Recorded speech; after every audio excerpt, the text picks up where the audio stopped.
दोस्तों, स्वागत है आपका उत्तराखंड कोर्स की क्लासेस में। कैसे हैं आप सभी लोग? आई होप सब लोग बढ़िया होंगे। और आज हम स्टार्ट करने जा रहे हैं उत्तराखंड का भूगोल। तो आज की जो अब क्लास होगी हमारी थोड़ी-सी 1-2 दिन जो क्लासेस चलाएँगे हम, वो चलाएँगे उत्तराखंड के भूगोल पर। बीच-बीच में उत्तराखंड का भूगोल और उत्तराखंड की हिस्ट्री दोनों ही कवर किए जाएँगे। कभी हम भूगोल को लेके आएँगे और कभी हम लेके आएँगे इतिहास को। तो यहाँ पे दोनों चीज़ ही बहुत ज़्यादा इम्पोर्टेंट हैं, तो मैंने सोचा आज क्या ले आती हूँ मैं उत्तराखंड का भूगोल, क्योंकि हमारी क्या है हिस्ट्री अभी काफ़ी टाइम तक चलेगी। इससे अच्छा हम क्या है भूगोल की क्लासेस भी स्टार्ट कर देते हैं। इससे क्या होगा हमारा कि जो ज्योग्राफी वाला पार्ट है वो भी थोड़ा बहुत कंप्लीट हो जाएगा और थोड़ा-सा हमारा जो हिस्ट्री चल रहा है वो भी कंप्लीट हो जाएगा। तो हम दोनों ही चीज़ों को लेकर चलेंगे यहाँ पर। साथ ही साथ हमारी हिंदी की क्लासेस चलाई जा रही हैं। बीच-बीच में हिंदी क्लासेस भी आई जाएँगी आती रहेंगी। तो ये क्या है कि जैसे आपका इससे क्या होगी सारी चीज़ें कवर होंगी। जैसे अभी एग्ज़ाम का टाइम चल रहा है तो इन चीज़ों को लेना, क्योंकि मैं 2 क्लासेस नहीं डाल पा रही हूँ, इसलिए मैं एक ही टाइमिंग पे 3 क्लासेस को लेकर चल रही हूँ। तो स्टार्ट करते हैं आज की क्लास उत्तराखंड का भूगोल। तो हम यहाँ पर जो आज की क्लास रहेगी हमारी, वो रहेगी भूगोल के बारे में। जो चार्ट बनाएँगे हम किस तरीके से भूगोल को कवर करेंगे आने वाली क्लासेस में। तो यहाँ पर मैं आपको दिखाऊँगी जो चार्ट बना के दिखाऊँगी, उसमें मैं बताऊँगी कि आपको जो क्लासेस होगी वो किस क्रम में होगी, हम किस तरीके से उत्तराखंड के भूगोल को लेकर चलेंगे। तो सबसे पहले मेन जो पॉइंट है वो ये है कि हम उत्तराखंड को सबसे पहले देखते हैं ग्लोब में। तो ग्लोब में देखते हैं कि उसकी स्थिति और विस्तार। तो स्थिति और विस्तार के बारे में मैं आपको बेसिक में भी बता चुकी हूँ।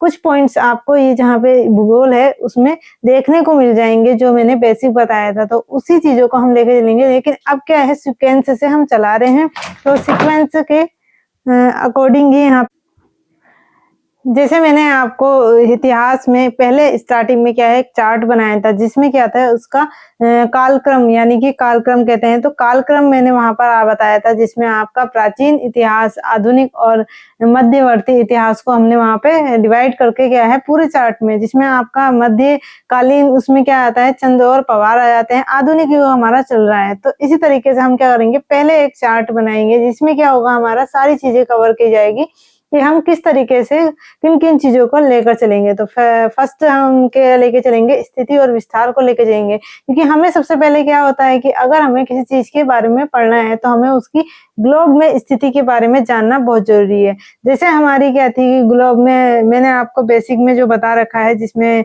मैंने स्थिति और विस्तार की बात करी है, वही चीज़ यहाँ पर भी है। लेकिन अब क्या होगा जो ज्योग्राफी की क्लास है, हम ज्योग्राफी की क्लास के लिए सीक्वेंस से यहाँ पर लेकर चलेंगे। तो सीक्वेंस के अकॉर्डिंग तो पहले वही आएगा। तो थोड़ी चीजें मैंने अपनी जो प्रीवियस क्लासेस हैं उसमें भी वो बता रखा है, और कुछ चीजें मैं यहाँ पर ऐड करूंगी। और बाकी सब चीज क्या है चीज तो वो मतलब जो टॉपिक्स है टॉपिक तो उसी तरीके से कवर होगा, उसके पॉइंट्स उसी तरीके से कवर होंगे। लेकिन क्या है कि ज्योग्राफी क्लास है, तो ज्योग्राफी के पार्ट को ज्योग्राफी में ऐड करके हम यहाँ पे क्या करेंगे स्टार्टिंग करेंगे। तो चलिए स्टार्ट करते हैं आज की क्लास, और यहाँ पर देखते हैं उत्तराखंड का भूगोल। तो हम यहाँ पर देखेंगे कालक्रम। तो हम यहाँ पे कालक्रम नहीं, हम यहाँ पर करेंगे भूगोल का जो सीक्वेंस रहेगा, किस तरीके से हम भूगोल को यहाँ पे पढ़ेंगे। तो इतना लिखने की जरूरत नहीं है। सबसे पहले हम जो पढ़ेंगे भूगोल यानी कि ज्योग्राफी क्लास में उत्तराखंड की, तो सबसे पहले हम स्टार्ट करेंगे इसकी स्थिति और विस्तार से। तो उत्तराखंड की स्थिति और विस्तार, उत्तराखंड की स्थिति और विस्तार, इसमें क्या आ जाता है आपका जो स्थिति विस्तार में पहले तो आपकी ग्लोब में आएगी, फिर इसके बाद क्या होती है मेन पॉइंट जो होता है इसकी सीमा निर्धारण की बात चलती है। तो अगर हम किसी भी जगह के बारे में कर रहे हैं तो हम क्या करेंगे पहले तो ये कि ग्लोब में कहाँ पर है, सपोज ये ग्लोब में यहाँ पर है, तो इसके बाद हम देखेंगे कि इसकी सीमा यानी कि कितनी सीमा है इसकी, किस को टच कर रही है, इसकी बात चलेगी। तीसरा इसका इंपॉर्टेंट होगा जो इसके क्षेत्रफल की बात चलेगी, तीसरा इसका क्या होगा क्षेत्रफल। चौथा जो होगा इसके, जैसे हमारा क्या है कि अभी हम उत्तराखंड स्टेट की बात कर रहे हैं, हम किसी अदर स्टेट या अगर हम भारत की बात करते हैं तो भारत के बारे में देखते कि भारत का कितना एरिया जो है अपने निकटवर्ती देशों को टच करता है और कितने तटीय जो भाग के जो समुद्री भाग है वहां पे टच करता है, इनकी बात चलती है। फिर उसके बाद क्या होती है भारत में, अगर हम भारत की बात करते हैं तो भारत में क्या आ जाते हैं राज्य आ जाते हैं। उस तरीके से किसी राज्य के अंतर्गत क्या आते हैं, राज्य के अंतर्गत आते हैं जिले। जिले आ गए तो राज्य के अंतर्गत तो हम क्या देखेंगे, जिलों का देखेंगे। यहाँ पर जिलों का देखेंगे, जो मैं पहले भी करवा चुकी हूँ। ये बहुत हल्का चल रहा है, ये न्यू है, लेकिन ये क्या है, बहुत ही ज्यादा हल्का चल रहा है। कोई नहीं, अब हमें क्लास तो करनी ही है। तो ये जिलों के बारे में देखेंगे यहाँ पर। फिर जिलों की जब हम बात कर लेते हैं तो हमारे लिए आ जाते हैं जिलों के अंतर्गत कुछ स्थानों की बात। तो स्थान के बारे में भी हमें पता होना चाहिए कि कौन से जिले में कौन कौन से स्थान यहाँ पर है। तो इन चीजों की बात होगी। फिर क्या होगा कि स्थान के लिए और जिलों के लिए हमारा क्या आता है, राज्य के अंतर्गत आता है।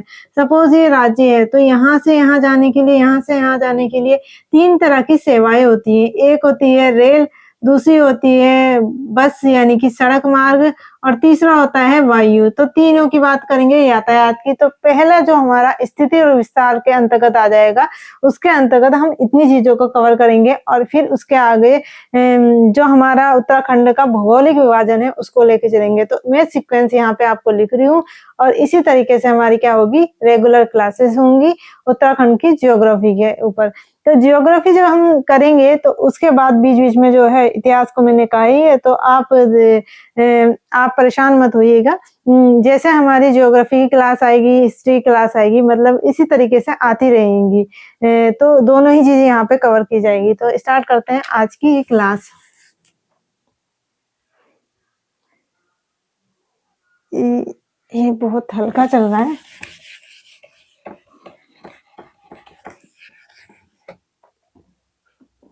इसको ब्लैक से ही लिख देते हैं। तो यूके की, तो फर्स्ट हमारा जो रहेगा टॉपिक क्या रहेगा, स्थिति, विस्तार, क्षेत्रफल। ये चीजें रहेंगी, स्थिति, विस्तार, क्षेत्रफल। और इसी के अंतर्गत 4 भागों में हम इसको बांट देंगे। यहाँ पे लिख देती हूँ। तो पहला जो होगा हमारा स्थिति, विस्तार, क्षेत्रफल, मैंने ये शॉर्ट में लिख दिया है। अब इसके अंतर्गत क्या क्या पढ़ेंगे हम, पहले जो टॉपिक्स के अंदर पढ़ेंगे ये होगी हमारी स्थिति। ग्लोब में, कहाँ में स्थिति, ग्लोब में, ग्लोब यानी कि ग्लोब के अंतर्गत स्थिति, स्थिति एवं विस्तार, स्थिति एवं विस्तार। जो दूसरा टॉपिक आएगा वो क्या आएगा इसी के अंतर्गत, वो आएगा सीमा निर्धारण, सीमा निर्धारण। ये चीज भी मैं आपको पहले करवा चुकी हूँ थोड़ा बहुत, मतलब ये चीज करवाई है, स्थिति, विस्तार, सीमा निर्धारण। लेकिन अब क्या है कि ज्योग्राफी है तो हम इसी हिसाब से चलना है, तो हमें ये चीज लेनी है जरूरी यहाँ पर पहले। क्योंकि क्या है कि कुछ बच्चे होते हैं जो क्या होता है कि अगर ज्योग्राफी क्लास ढूंढ रहे होंगे तो ज्योग्राफी क्लास अब उनको क्या है स्टार्टिंग से पढ़ना है, तो स्टार्टिंग से उनके लिए क्या है ये चीजें करवानी जरूरी है। अगर मेरे बेसिक क्लासेस आप देखेंगे जहाँ पे मैंने बेसिक करवाया है, तो सबसे पहले मैंने जहाँ पे नाम वगैरह जहाँ पे खत्म कर दिए थे, उसके बाद जब इनकी बात आती है उत्तराखंड की स्थिति विस्तार के बारे में बता रखा है। तो यहाँ पर हमारा फिर इसके बाद आ जाएगा सीमा निर्धारण के बाद आ जाएगा क्षेत्रफल। अब क्षेत्रफल किस किस का होगा, यहाँ पर क्षेत्रफल जो होगा वो राज्य का होगा और जिलों का होगा, और क्षेत्रफल के अंतर्गत ही इनका क्रम भी आ जाएगा, वो मैंने आपको पहले बताया था। उसी तरीके से अब यहाँ पर आ जाएगा महत्वपूर्ण स्थान, महत्वपूर्ण स्थान। तो लोकेशन बतानी है यहाँ पर कि इसके अंतर्गत कौन कौन से स्थान आते हैं। जैसे हमारा जिला हो गया, जिले के कितने जिले हैं हमारे, 13 जिले हैं। तो बागेश्वर में कौन सा स्थान पड़ता है, पिथौरागढ़ में कौन सा स्थान पड़ता है। कुछ कुछ ऐसे महत्वपूर्ण स्थान होते हैं जो बार बार आते हैं, लेकिन क्या होता है कि लोकेशन किसी को ऑलमोस्ट ज्यादातर पता ही होती है, लेकिन क्या होता है कभी भी कंफ्यूजन आती है, तो हमें क्या है मैप के जरिए वहां पे देखना होगा। अब आ जाएगा इसमें परिवहन, परिवहन तंत्र, परिवहन तंत्र। तो परिवहन तंत्र के बारे में बात करेंगे तो हमारा पहला क्या होगा, स्थिति, विस्तार, क्षेत्रफल के अंतर्गत स्थिति एवं विस्तार, फिर सीमा निर्धारण, फिर क्षेत्र, जिलों का क्षेत्रफल, राज्यों का क्षेत्र, राज्य का क्षेत्रफल, इससे रिलेटेड होगा। इसमें सब आ जाएगा, छोटा बड़ा कितना किसका है, जिला का क्षेत्रफल सबसे ज्यादा कम, ये सब आ जाएगा। हाँ, महत्वपूर्ण स्थान आ जाएगा, परिवहन तंत्र आ जाएगा। और लिंगानुपात वगैरह जो है वो चीज हम लेंगे बाद में, जैसे लिंगानुपात ये सारी चीजें, वो क्या होगा, या तो हम अगर हमें लगा तो हम इसके साथ ही कर देंगे लिंगानुपात, और क्या होता है कि घनत्व होता है, तो वो चीज भी हम देख लेंगे साथ साथ। तो इसमें अन्य लिख देती हूँ मैं, अन्य, इसी के अंतर्गत अन्य भी आ जाएंगे, जो लिंगानुपात घनत्व होता है तो उसकी स्थिति से। फिर अब जो दूसरा टॉपिक आएगा यहाँ पर आएगा, वो मतलब ये तो फर्स्ट था, इसमें हम इतनी चीजें 5-6 चीजें जो है ये कवर करेंगे क्लासेस जो चले जाएगी। दूसरा हमारा टॉपिक रहेगा यहाँ पर यूके की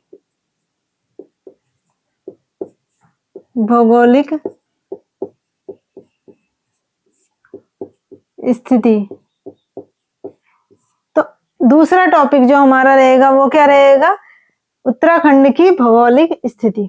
उत्तराखंड भौगोलिक रूप से, जो भौगोलिक रूप से कौन से भौगोलिक रूप से उत्तराखंड में कौन कौन से जिले किस किस क्षेत्र में पड़ते हैं। जैसे आपने पढ़ा होगा वहां पर हिमालयी भाग, यानी कि भौगोलिक विभाजन में ट्रांस हिमालय, मध्य हिमालय, लघु हिमालय, शिवालिक, तराई, भाबर, ये क्या होते हैं, भौगोलिक क्षेत्रफल होता है इसका भौगोलिक। तो ये जो भौगोलिक रूप से जो बांटे गए हैं, इसमें कौन सा जिला किसके अंतर्गत आता है, इनके बीच की विशेषताएं क्या है, ये सारी चीजें जो पढ़ेंगे वो हम पढ़ेंगे उत्तराखंड की भौगोलिक स्थिति के अंतर्गत। नेक्स्ट इसके नीचे जो हम अगला जो टॉपिक रहेगा हमारा वो रहेगा पर्वत। तो उत्तराखंड में महत्वपूर्ण पर्वत, महत्वपूर्ण क्या, अधिकतर हम यहाँ पे जितने भी पर्वत हैं वो क्या होंगे, इसमें कवर होंगे, जिसमें आपके जो है सबसे हाईएस्ट चोटी सबसे जो पड़ती है उसके बारे में बात होगी। चोटी जो पर्वत है, पर्वतों की ऊंचाइयों का क्रम होगा, कौन सी जो है पर्वत 2 जिलों के अंतर्गत आता है, तो ये सारी चीजें हम कुमाऊं के सबसे ऊंचा पर्वत, गढ़वाल का सबसे ऊंचा पर्वत, उत्तराखंड का सबसे ऊंचा पर्वत, ये किस में आ जाएगा, पर्वत के अंतर्गत आ जाएगा। अब आ जाएंगे इसके नीचे आ जाएंगे ग्लेशियर। नेक्स्ट क्या रहेगा, नेक्स्ट रहेगा ग्लेशियर। तो ग्लेशियर पढ़ेंगे, ग्लेशियरों के बारे में पढ़ेंगे, कौन सा ग्लेशियर कहाँ पड़ता है, सबसे बड़ा ग्लेशियर कौन सा है, सबसे छोटा ग्लेशियर कौन सा है, जो भी चीजें होंगी वो किसमें कवर की जाएगी, ये ग्लेशियर के अंतर्गत। और फिर इसके बाद आ जाते हैं दर्रे। दर्रे तो देखिए आप, हम सीक्वेंस से चल रहे हैं, पहले तो हम स्थिति ग्लोब में देख लिया, फिर हमने इसकी भौगोलिक स्थिति देखी है, फिर उसके अंतर्गत आ जाते हैं पर्वत, पर्वतों के बाद आ जाते हैं ग्लेशियर। तो पर्वतों के जब बर्फ जमा हो जाती है तो क्या बनते हैं, ग्लेशियर बनते हैं। अब आ जाते हैं दर्रे। अब ये कहेंगे आपकी दर्रे कहाँ आते हैं इसके बाद, तो आप देखिए जब क्या होता है कि जब एक स्थान पर्वतों ग्लेशियर को पार करने के लिए क्या होते हैं, दर्रे बने होते हैं। तो ये जो दर्रे होते हैं ये इसी के अंतर्गत आते हैं। तो जो मार्ग निकालते हैं, मतलब जिनसे क्या होता है हम पार करके आते हैं, जैसे क्या होता है चाइना और भारत के बीच में जो दर्रे हैं उनके बारे में बात की जाएगी। जिलों में भी कुछ कुछ दर्रे हैं जिनके बारे में बात की जाएगी, तो सारी चीजें इसके अंतर्गत आ जाएगी। अब दर्रे से आगे बढ़ते हैं तो हमारे आ जाते हैं नदी तंत्र। तो इसके बाद आ जाता है हमारा जो नेक्स्ट टॉपिक होगा वो होगा हमारा नदी तंत्र। नदी तंत्र, नदी तंत्र, नदी तंत्र पढ़ेंगे। नदी तंत्र में जितनी भी नदियां हैं, यानी कि उत्तराखंड की महत्वपूर्ण नदियां, उत्तराखंड की महत्वपूर्ण नदियां, यूके की महत्वपूर्ण जितनी भी नदियां हैं, मतलब उसके बारे में किसमें पढ़ेंगे, दर्रों के बाद हमारा टॉपिक रहेगा नदी तंत्र, उसमें हम पढ़ाएंगे। इसी के साथ साथ जब नदी तंत्र हम कंप्लीट करेंगे तो नदी तंत्र के साथ साथ हमने यहाँ पे देखा होगा कि नदियों का क्या होता है, संगम होता है, नदियों का संगम होता है। तो जहां पर उनका संगम होता है तो कुछ कुछ क्या है वहां पर प्रयाग हैं। तो नदियों के संगम में क्या है, कुछ कुछ महत्वपूर्ण प्रयाग हैं, जिनमें सबसे ज्यादा जैसे आपका देव प्रयाग, कर्ण प्रयाग, केशव प्रयाग, ये सारे क्या है, बहुत सारे प्रयाग। अभी ऐसे प्रयाग भी हैं, पंच प्रयाग तो अलग से हैं, लेकिन पंच प्रयाग के अलावा भी और भी प्रयाग है। तो सारे प्रयाग को हम यहाँ कवर करेंगे और ये आ जाएगा नदी तंत्र के अंदर ही। तो ये टॉपिक कौन सा हो जाएगा, पंच प्रयाग, महत्वपूर्ण, महत्वपूर्ण प्रयाग। तो एक तो हम प्रयाग यहाँ पर नदी तंत्र यानी कि नदी को कंप्लीट करने के बाद क्या करेंगे, इन्हीं के अंतर्गत हम पढ़ लेंगे प्रयागों के बारे में। और दूसरा क्या होगा, महत्वपूर्ण योजनाएं। महत्वपूर्ण, तो आपने देखा होगा महत्वपूर्ण, तो आपने देखा होगा कि जो परियोजनाएं होती हैं क्या होती हैं, नदी है, सपोज ये क्या है, काली नदी, ये क्या जा रही है, काली नदी है, काली नदी है। तो काली नदी पे क्या है, जैसे परियोजना बनी है, परियोजना। अब परियोजना क्यों बनाई जाती है, विद्युत की आपूर्ति के लिए, विद्युत की आपूर्ति के लिए, विद्युत आपूर्ति क्या बनाई जाती है, परियोजना। अब किस पर बनी है, नदी पर बनी है। यहाँ पर टिहरी डैम जो है, टिहरी डैम, तो नदी से तो पानी आ रहा है, पानी पे क्या बना है, वहां पे डैम बना है, तो डैम पे क्या है, परियोजना है, परियोजना से क्या आ रही है, विद्युत आ रही है। तो ये सारी चीजें किसके अंतर्गत आती है, नदी के अंतर्गत। तो हम जब नदी तंत्र पढ़ेंगे तो यहाँ पर हम पढ़ेंगे महत्वपूर्ण परियोजनाएं।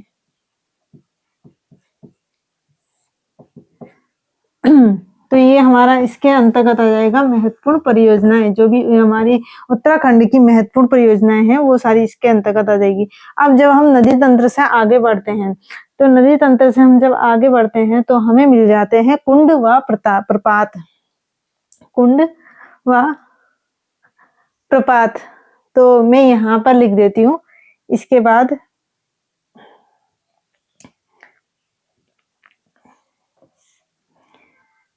ये चल नहीं रहा है, तो सीक्वेंस थोड़ा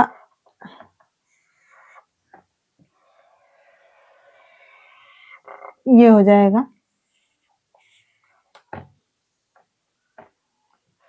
क्योंकि क्या है, बोर्ड तो इतना लंबा है नहीं, तो हम अपनी क्या कर देते हैं, लाइन ही ऊपर को ले जाते हैं। तो जो हमारा टॉपिक आएगा वो क्या होगा, कुंड,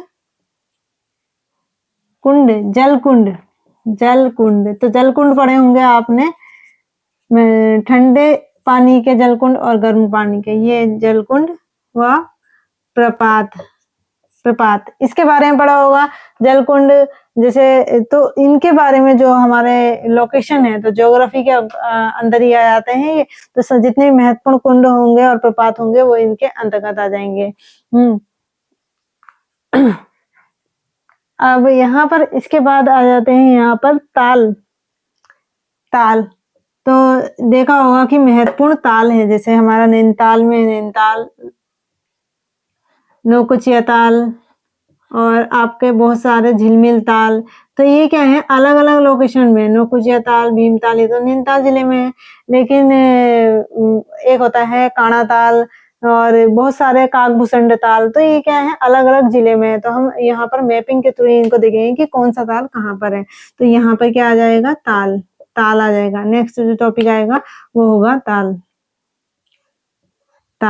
तो ये आ गया ताल। अब ताल के बाद जो हम पढ़ेंगे वो क्या होंगे, वन। तो वनों के बारे में पढ़ेंगे, वनों के बारे में कि उत्तराखंड में किस तरीके के वन पाए जाते हैं, पर्वतीय वन। तो अभी तो हम कहते हैं वनों को हमने सिर्फ देखा है, हमें क्या होता है कि कभी कभी जो जैसे क्या होता है, ऊंचाई पे पर्वत, उत्तराखंड में क्या है, तराई भी है और यहाँ पे भावर भी है, और यहाँ पे क्या है, ऊंचे ऊंचे हिमालय पर्वतीय भी है। तो यहाँ पे क्या होते हैं, वन अलग अलग टाइप के वन लगे होते हैं। अब नीचे साइड में जो होती है वहां पे घास लगी होती है, तराई और भावर के क्षेत्रों में, तो वो भी वनों के अंतर्गत ही आते हैं। तो किस तरीके के यहाँ कौन कौन से वन पाए जाते हैं इसके बारे में बात करेंगे हम वनों में। तो वनों में ही हमारा आ जाएगा वन की बात कर रहे हैं तो यहाँ पे आ जाएंगे हमारे वनों के अंतर्गत आ जाएगी हमारी वनस्पति, वन आंदोलन,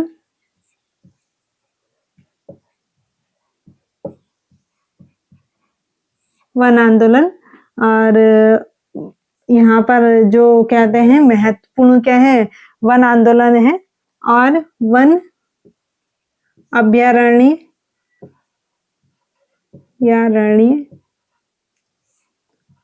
और क्या होता है, वन आंदोलन, वन अभ्यारण्य, वन्य जीव। तो जितने भी इनके महत्वपूर्ण कि फर्स्ट कहाँ खोला गया था, सबसे बड़ा वन्य जीव विहार कौन सा है, वन अभ्यारण्य कौन सा है, तो ये सब किसके अंतर्गत आ जाएंगे, विहार, वन्य जीव विहार। ये इसके अंतर्गत आ जाएंगे, ये सब इसके अंतर्गत आ जाएंगे। और नेक्स्ट जब 1 से आगे बढ़ेंगे तो हमारा आ जाएगा यहाँ पर बुग्याल। जो हमारा नेक्स्ट रहेगा वो क्या होगा यहाँ पर, बुग्याल। तो हमारी जो बात चलेगी इससे आगे वो क्या होगी, बुग्याल। बुग्याल की हम लोकेशन देखेंगे, कौन सा बुग्याल कहाँ पर है और इसकी क्या क्या विशेषता है और क्या कहते हैं, जो भी इनमें क्या हुआ है कि ज्यादा यूजली है, जो ज्यादा फेमस है, उसके बारे में सारी बात होगी। किसमें होगी, बुग्याल के बारे में बात होगी। ये होगी वनों से आगे। अब इसके बाद जब आगे बढ़ते हैं तो हम देखते हैं मिट्टी। तो उत्तराखंड में क्या है, मिट्टी के अलग अलग प्रकार हैं। तो मिट्टी किस तरीके की पाई जाती है उत्तराखंड में, इसके बारे में बात करेंगे। तो यहाँ पे आ जाएगा मिट्टी।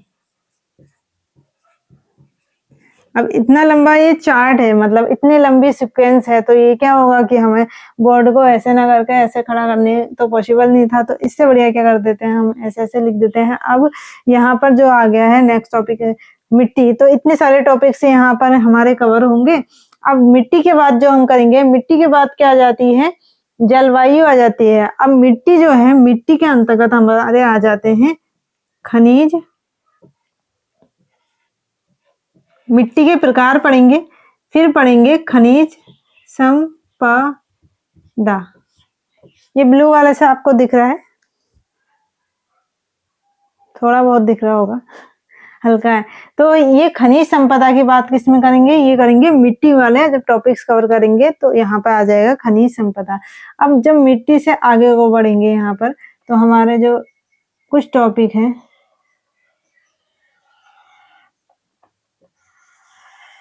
जो मिट्टी के बाद आएंगे। तो मिट्टी तक हम पहुंच चुके हैं। तो मिट्टी तक हम पहुंच चुके हैं। अब मिट्टी के लिए क्या होता है कि अगर मिट्टी है तो अगर हमें क्या करनी है, कृषि करनी है। मिट्टी है हमारे पास, हमें कृषि करनी है, उसके लिए क्या चाहिए, जलवायु चाहिए। तो जलवायु की क्या, कौन सी जलवायु, मतलब जलवायु बहुत ज्यादा इम्पोर्टेंट होती है, वर्षा होती है। तो ये सारी चीजें देखिए आती है। तो हम यहाँ पे क्या देखेंगे, जलवायु की बात करेंगे। तो यहाँ पे क्या बात करेंगे, यहाँ बात करेंगे हम मिट्टी के बाद जलवायु। जलवायु। अब बीच में कुछ छूट जाता है तो वो चीज हम बाद में देख लेंगे।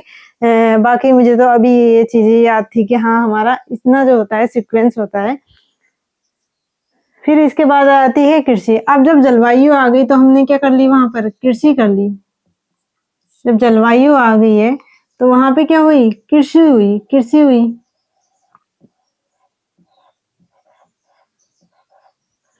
कृषि हुई। कृषि के अंतर्गत क्या आती है कि कृषि किस तरीके की कृषि की जाती है, कृषि के कितने प्रकार होते हैं, उत्तराखंड में सबसे ज्यादा कौन सी फसल उगाई जाती है, उत्तराखंड में सबसे रबी की फसल और खरीफ की फसल, इसमें यहाँ पर क्या क्या बोया जाता है, तराई क्षेत्र में सबसे ज्यादा बोए जाने वाला, जो सबसे ज्यादा मात्रा में मिलती है वो क्या है। तो इसके बारे में किसमें आ जाएगी, कृषि में आ जाएगी। अब हम जब कृषि कर रहे हैं, सपोज हम कृषि कर रहे हैं, तो हमने यहाँ सोचा कि क्या कर देते हैं, कुछ जानवर जो होते हैं उनको पाल देते हैं। तो ये क्या होते हैं, पशुओं को पालने को कहते हैं, पशुपालन कहते हैं। तो पशुपालन करेंगे, हम कृषि करेंगे, तो हमें क्या चाहिए, पानी की जरूरत है। तो पानी की जरूरत के लिए क्या होना चाहिए, सिंचाई होनी जरूरी है। तो जो हमारा अगला टॉपिक आ जाएगा वो क्या होगा, पशुपालन।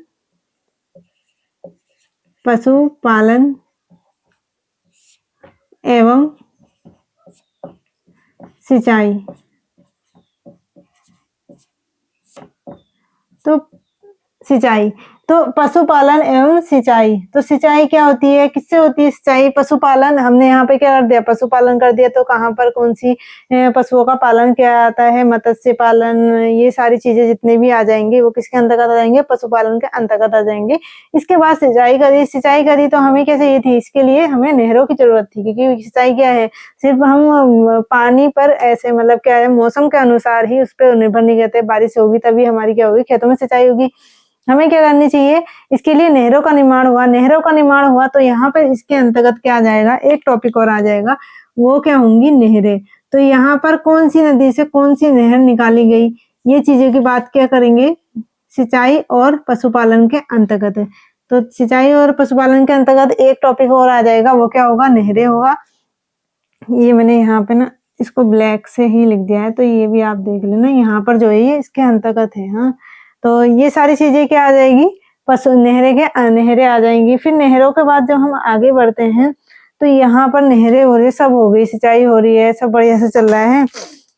लेकिन क्या हुआ कि वातावरण चेंज हुआ, जलवायु चेंज हुई, तो उसके बाद क्या हुआ कि यहाँ पे बहुत सारी आपदाएं आई, भूस्खलन हुआ, भूकंप हुआ, यानी कि जान मान की हानि हुई। तो इन्हें कहते हैं प्राकृतिक आपदाएं। तो उत्तराखंड में आने वाली प्राकृतिक आपदाएं, तो हमारी क्या होंगी, ये प्राकृतिक आपदाएं।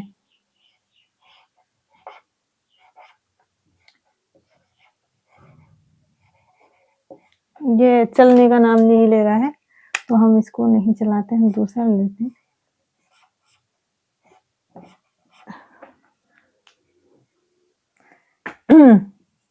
तो यहाँ आ जाएंगे हमारी प्राकृतिक आपदाएं। अब ये प्राकृतिक आपदाएं में उत्तराखंड में होने वाली महत्वपूर्ण आपदाएं जो आती हैं, महत्वपूर्ण आपदाएं, उनकी बात की जाएगी। और इसी के अंतर्गत हमारे जो उत्तराखंड में जितनी भी अभी तक क्या हुई है आपदाएं आ चुकी हैं, जिसमें क्या हुई है, बहुत से लोग मारे गए हैं, बहुत ज्यादा हानि हुई है। तो इसके बारे में किसमें बात की जाएगी, प्राकृतिक आपदाओं है। कौन कौन से यहाँ पे सुझाव, यानी कि यहाँ पे इसके संरक्षण के लिए क्या क्या कार्य किए गए हैं, ये सब किसके अंतर्गत आ जाएगा, प्राकृतिक आपदाओं के अंतर्गत आ जाएगा। तो ये आ जाएगा प्राकृतिक आपदाएं। और इसी के अंतर्गत हमारी क्या थी, महत्वपूर्ण घटनाएं। महत्वपूर्ण घटनाएं,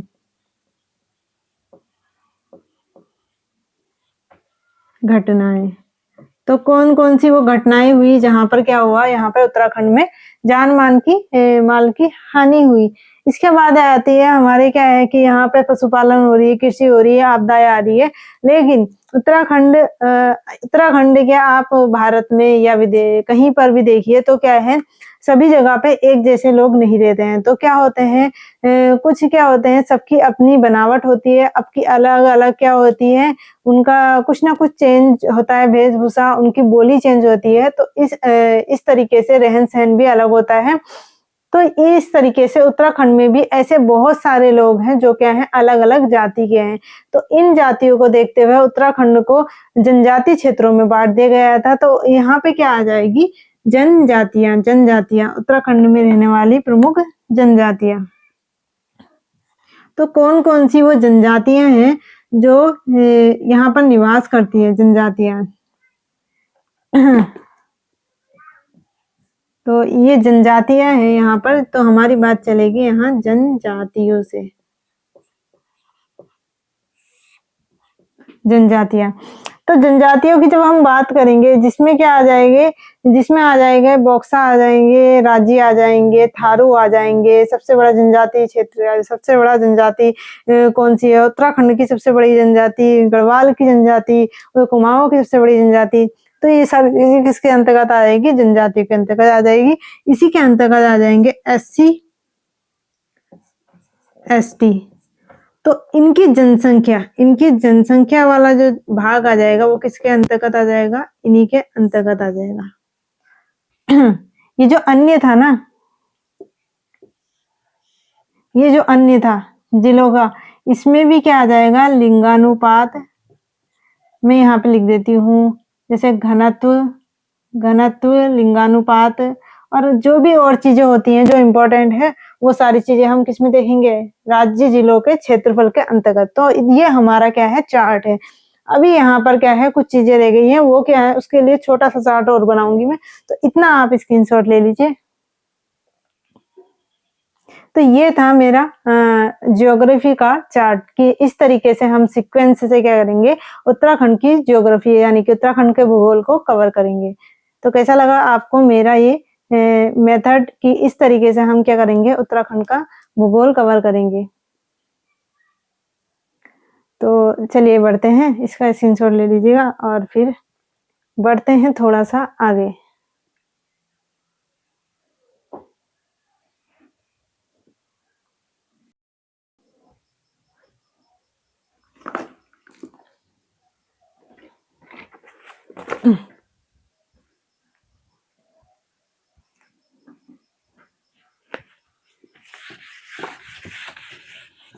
तो इससे आगे थोड़ा सा देखते हैं। अभी हम जनसंख्या तक पहुंच चुके थे, यहाँ पर अब बढ़ते हैं थोड़ा सा इससे आगे। अभी हमारे क्या है, कुछ ऐसे टॉपिक्स हैं जो क्या है कि जिसमें क्या है कि थोड़ा धार्मिक रूप से है, और जो अभी मैंने यहाँ पर नहीं लिखे हैं तो उनको भी कवर करना है, तो उनके भी लोकेशन को क्या दिखाना है, ज्योग्राफी के अकॉर्डिंग दिख करना है कवर।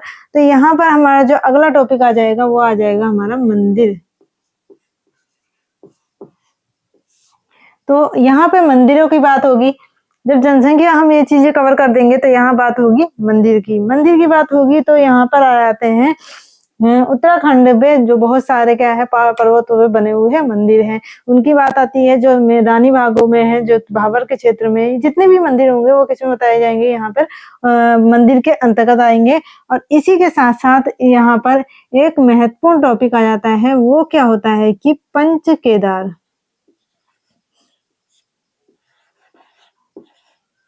पंच केदार, तो उत्तराखंड में जो पंच केदार हैं, जो उनकी बात है वो चीजें यहाँ पे क्या ही कवर की जाएगी मंदिर के अंतर्गत। और मंदिर में क्या आ जाएंगे, उत्तराखंड की सबसे ऊंची चोट पे बना हुआ मंदिर, वो सबसे ज्यादा जो ऊंचे है उसकी बात भी होगी यहाँ पर। तो ये सारी चीजें किसके अंतर्गत आएगी, मंदिर के अंतर्गत आएगी।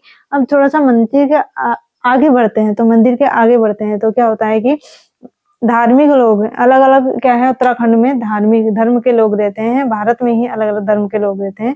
तो यहाँ पे क्या होता है कि सबका अपना अपना क्या होता है, त्योहार होते हैं, उत्सव होते हैं और बहुत सारी चीजें होती हैं। तो यहाँ पर जो अगला टॉपिक होगा वो क्या होगा,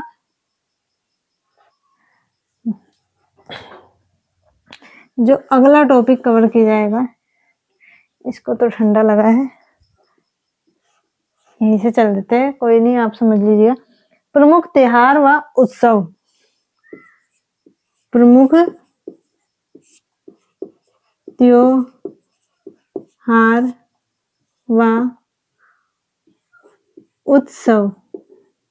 तो कौन कौन से उत्सव उत्तराखंड में मनाए जाते हैं, कौन कौन से त्योहार उत्तराखंड में मनाए जाते हैं, कौन से त्योहार किस महीने को किस उपलक्ष्य में मनाए जाते हैं, ये सारी चीजें किसके अंतर्गत आ जाएगी, ये आ जाएगी त्योहारों और मंदिर उत्सव के अंतर्गत। अगला जो टॉपिक होगा यहाँ पर हमारा होगा, वो होगा हमारा सांस्कृतिक तत्व। सांस्कृतिक तत्व, संस्कृति से रिलेटेड हमारी संस्कृति जो है, भारतीय संस्कृति, उसमें आपको अलग अलग संस्कृति की चीजें दिखेंगी, अलग अलग संस्कृति के डांस। संस्कृति के अंतर्गत क्या आते हैं, आपका नृत्य आ जाते हैं, संगीत आ जाते हैं, तो अलग अलग होते हैं। जैसे क्या है कि आपका मलयालम में अलग है, बहुत सारे ऐसे फेमस जो है नृत्य हैं। तो नृत्य संगीत किसके अंतर्गत आता है, सांस्कृतिक तत्व के अंतर्गत आता है। ये सांस्कृतिक तत्व में आ जाएगा आपका,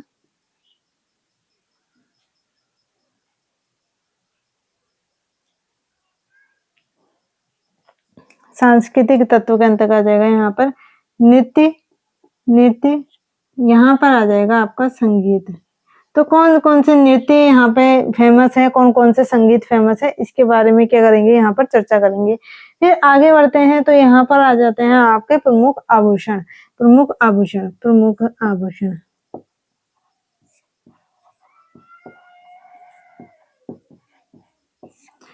ये प्रमुख आभूषण। तो यहाँ पर हम क्या करेंगे, ज्योग्राफी को एंड करेंगे।